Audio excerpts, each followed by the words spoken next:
belief system as women as generally untrustworthy, bad, or inferior to men. Of course, no red pill author will tell you publicly that's what they think. Instead, what you will hear is that, no, women are just different, biologically different, neurologically different, behaviorally different, just different. It's not about being better or worse.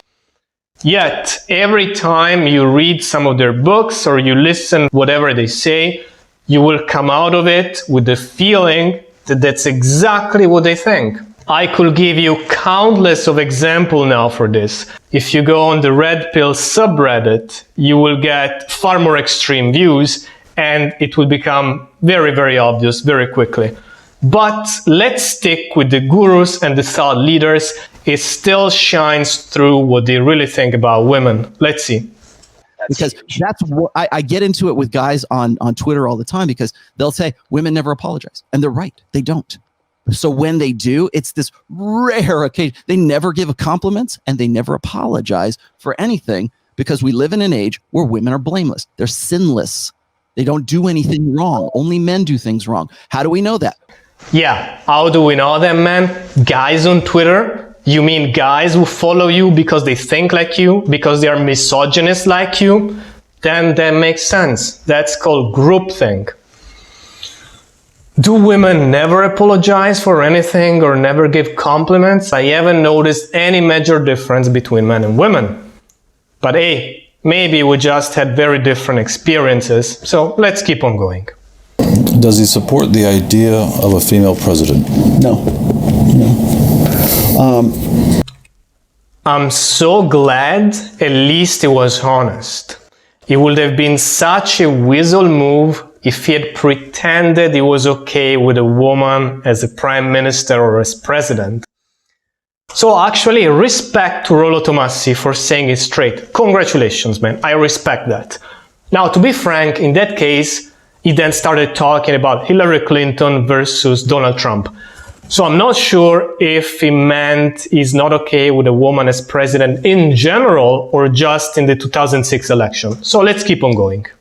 The Dalai Lama's presumption is that if are there 200 nations? So the 200 nations of the world, if they were all run by women, we would have no wars. Everything would be perfect. It would be this ideal utopia. It would be I'm the Dalai Lama. It would be my vision of peace and harmony on earth. Did you buy that? Do you buy that? If every nation was run by women, would we have peace and harmony?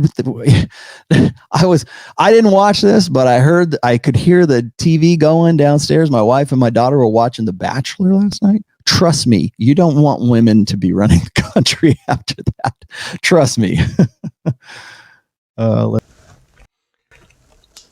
Oh man, good to hear what it truly means to be a rational male, grounding your theories on solid data and such a deep critical analysis.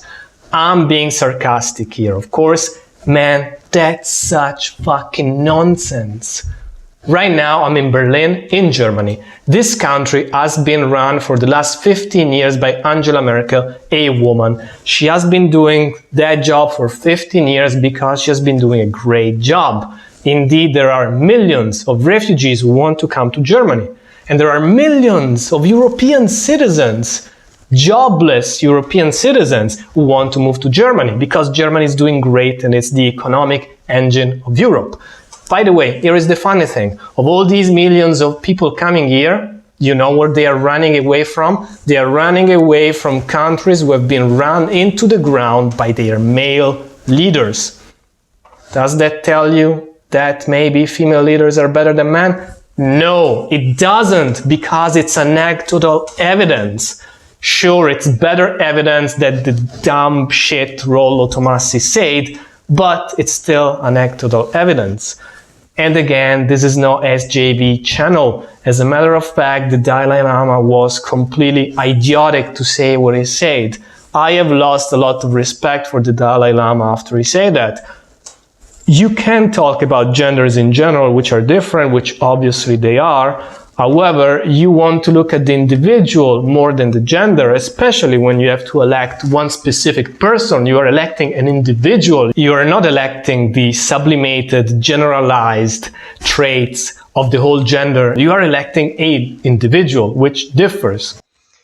But the way that Rollo Tomassi speaks about the possibility of a woman as president, the way he derides even the possibility there might be fewer wars, which is certainly possible, that tells you a lot about where he stands personally in terms of bias and in terms of his own feelings towards women. Let's look at it again. Does he support the idea of a female president? No. My wife and my daughter were watching The Bachelor last night. Trust me, you don't want women to be running the country after that. Trust me. And one more example, quoting from one of his books. He was talking about his wife not being sympathetic towards his pain as a man, as if pain were any different between men and women. Anyway, this is what he says. Due to species beneficial hypergamy, women fundamentally lack the capacity to empathize with the male experience. Another nonsense, in my opinion, based on no data, little experience, and a huge amount of bias. And by the way, if you think this is cherry picking, I invite you to watch the videos in full and I invite you to read the books. Unless you're an extremist yourself, then you will most certainly pick up the strong bias against women, and this is the strongest sign of misogyny.